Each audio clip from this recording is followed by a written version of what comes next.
Fala galera, beleza? Estou aqui com mais um vídeo para o canal Xadrez Renato Neves no YouTube.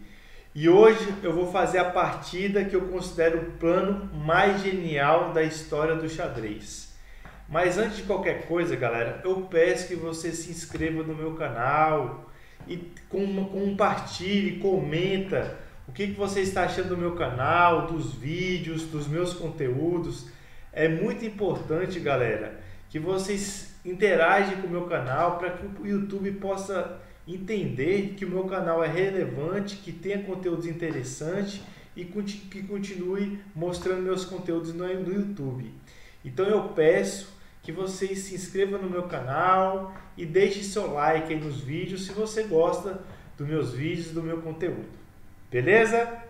Então vamos lá para a partida. Galera, hoje eu vou fazer uma partida, um vídeo que eu considero a partida, o plano mais genial da história do xadrez.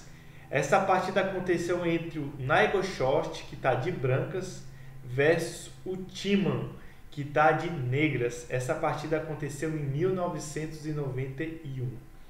Bom, o Naigorshort, galera, que jogou essa partida de brancas, é um jogador fantástico do xadrez. Com 19 anos de idade, ele foi grande mestre do xadrez. Ele jogou 3 vezes o torneio de candidatos, que é um torneio top do xadrez. Ficou em terceiro colocado no xadrez de 1988 a 1989 e jogou o campeonato mundial contra o Kasparov em 1993. Então, o Naigorshort é um jogador brilhante, um jogador de elite. E essa partida que eu vou mostrar, eu considero a partida mais genial, o plano de xadrez mais genial da história do jogo. Depois eu quero que você deixe nos comentários se você concorda comigo. Então vamos lá para a partida. Naigorshort de brancas e Timman de negras. Vamos lá. Começou com E4, cavalo F6. Aqui o Timman joga cavalo F6 para entrar na variante Alekhine, tá? Ele está entrando na variante Alekhine. Seguiu com E5, cavalo D5, D4. O Jan Timman, galera, jogou a defesa Alekhine. Qual que é a ideia da defesa Alekhine? É fazer com que as brancas avancem os peões e depois as negras contra-ataquem esses peões com D6 e C5, tá certo? Seguiu a partida com D6, atacando o peão das brancas, o centro das brancas. Cavalo F3, reforçando o centro das brancas. G6, variante Alekhine, variante moderna, né? Defesa Alekhine, variante moderna, com o bispo atacando os peões tanto de E5 quanto de D4. Seguiu a partida com bispo C4, cavalo B6, bispo B3, bispo G7, atacando os pontos de E5 e D4 do Naigorshort. Seguiu dama E2, reforçando o ponto de E5, cavalo C6. Observa que todas as peças negras estão atacando ferozmente o centro das brancas. Seguiu com roque. E agora o Naigorshort joga um lance profilático, H3. Por que, Renato? As brancas querem evitar que o bispo jogue G4, toma, e os peões ficam fracos, os peões das brancas. O principal defensor desse centro aqui é o cavalo, que está defendendo tanto o ponto de E5 quanto o ponto de D4.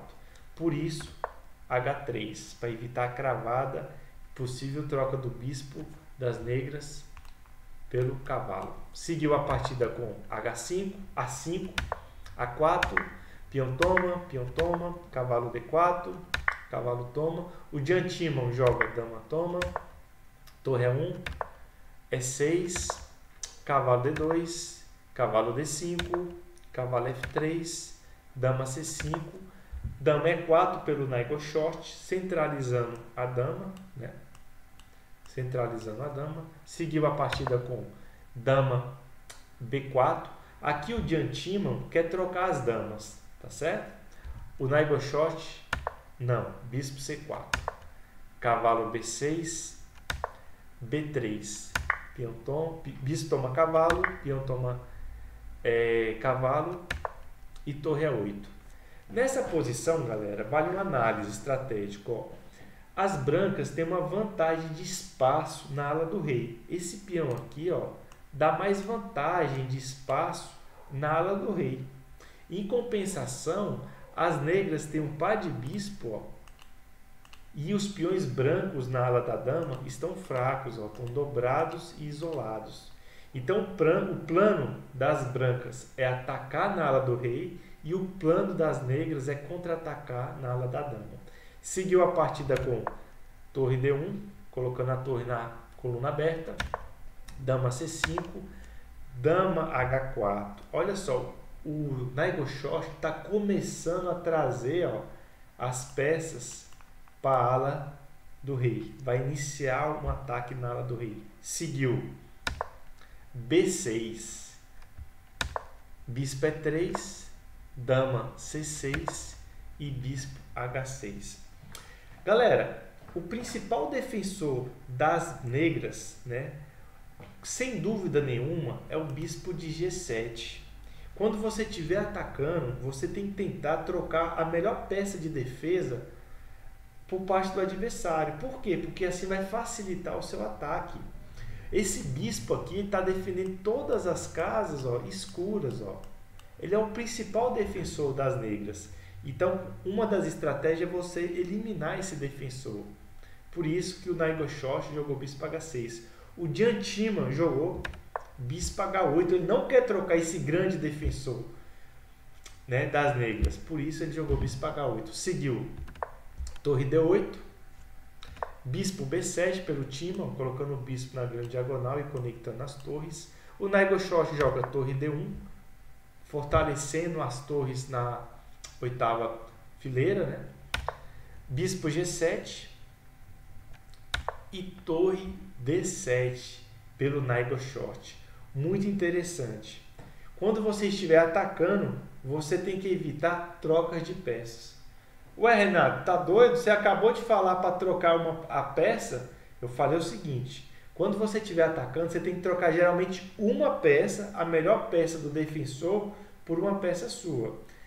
Mas você, de forma geral, tem que evitar grande troca de peças. Você não quer trocar 3, 4 peças. Você não quer trocar sua dama, que é a peça mais agressiva do xadrez. Você não quer trocar 2 peças pesadas, porque seu ataque enfraquece. Seu ataque perde força, perde fôlego. Uma peça, tudo bem. Uma peça estratégica. Mas você não quer trocar muitas peças. Você não quer trocar as damas. Você não quer trocar as peças pesadas na última horizontal. Porque seu ataque perde força. Por isso, o Nagoshort jogou torre D7, para manter as peças pesadas no jogo. Aqui foi jogado torre F8 pelo Timan. Renato, porque o Nagoshort está fazendo uma ameaça. Vamos supor que o Timan tivesse jogado bispo A6. A partida seguiria com bispo toma bispo, rei G7, dama F6, rei G8, dama F7, rei H8 e dama G7 mate. Essa é a ameaça do Nagoshort. Por isso, galera, que nesse momento, ó, o Timan jogou torre F8 por causa dessa ameaça que eu acabei de mostrar. Seguiu a partida com bispo toma bispo, rei toma bispo e torre D4. Essa ideia é muito interessante. Estrategicamente chama torre na frente da cadeia de peões. Ó. A torre vai passar para quarta horizontal para ajudar nesse ataque contra o rei. Essa é a ideia da torre. Seguiu torre A8, dama F6, rei G8, H4.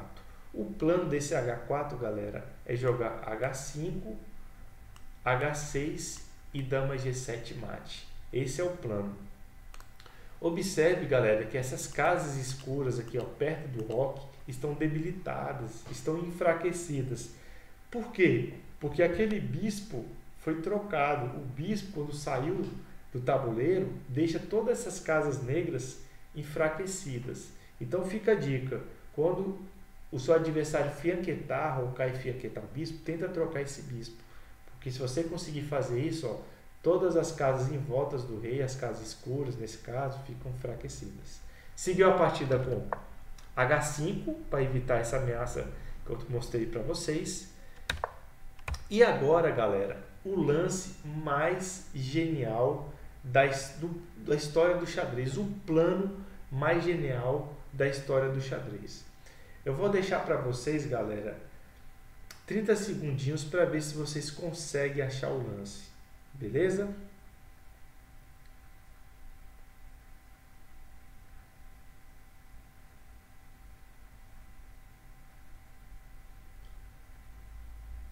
O lance, o plano, na verdade, mais genial da história do xadrez, na minha opinião, depois deixe nos comentários se vocês concordam, é rei H2. Esse é o lance, o plano mais brilhante da história do xadrez. Vocês vão entender por quê. Seguiu a partida com torre C8. Por que torre C8? Olha só, galera. Se, por exemplo, o Timo joga dama, captura 4, aí as negras iriam invadir a sétima horizontal com torre C7, bispo A8 e torre D7. Ó, invadindo a sétima horizontal. Então, a dama não pode tomar o peão por causa dessa linha que eu mostrei. Por isso jogou torre C8. Agora continua com a manobra mais brilhante do xadrez. Sabe qual é o lance? Rei G3. Olha o brilhantismo dessa jogada. Já conseguiram descobrir a ideia? Ainda não? Vamos continuar a partida. Seguiu torre A8. Continua a ideia, o plano. Rei F4. Olha só a ideia do Nigel Short. Na minha opinião, a mais genial da história do jogo. Continua a partida. Bispo D7, ameaçando a torre. O Nigel Short joga Rei G5. E as negras, nesse momento, abandonam. Como assim, Renata? Abandona por quê? Porque o mate é inevitável. As brancas estão ameaçando. Olha só a ameaça das brancas. Jogar Rei H6 e Dama G7 mate. Não tem como você defender essa ameaça. A partida foi abandonada nesse momento. Vamos supor que se tivesse continuado, tá bom? Vou dar duas possibilidades. A primeira seria Bispo D7. Seguiria com Rei H6. E o mate é inevitável no próximo lance. Não tem defesa. Se você joga, por exemplo, Bispo C8, Dama G7 mate. Não tem como você defender essa ameaça. Ok? Se ficou claro agora qual que é o plano das brancas quando começou com Rei H2, Rei G3, Rei F4, Rei G5, Rei H6, para dar suporte em G7 mate. Beleza? Então, essa aqui foi a primeira linha que eu mostrei que se toma a torre, ó, vai levar o mate, inevitável. Agora eu vou mostrar uma outra linha. Fala, Renato, tudo bem, eu não vou tomar essa torre. Eu vou jogar o meu Rei H7. Né? Eu vou jogar o Rei H7. Por quê? Para evitar que o meu rei entre e dá mate. Se você joga Rei G7, H7, olha só a continuação. Dama G6, cheque. O peão não pode capturar a dama por causa da torre. O peão está cravado. Seguiria Rei H8, Dama H6, cheque, Rei G8, Dama F6, Rei F6, dando suporte para o mate. Não tem defesa contra essa ameaça. Fala, tudo bem, vou jogar Dama captura cavalo. Tudo bem, eu vou tomar a dama. Você, sei lá, vai fazer um lance, bispo D7, bispo captura torre e dama G7 mate. Tá certo? Mais uma linha que eu estou mostrando que não tem como você defender esse checkmate. Tá certo? Então, galera, quando joga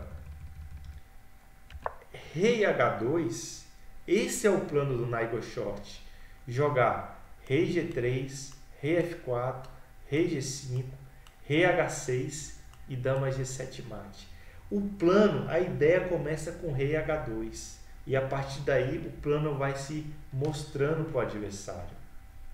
Mas para você jogar um Rei H2 e continuar até o Rei H6, que como eu mostrei na partida, é uma ideia, um plano genial, brilhante. Eu nunca vi uma coisa tão genial, tão brilhante na história do xadrez.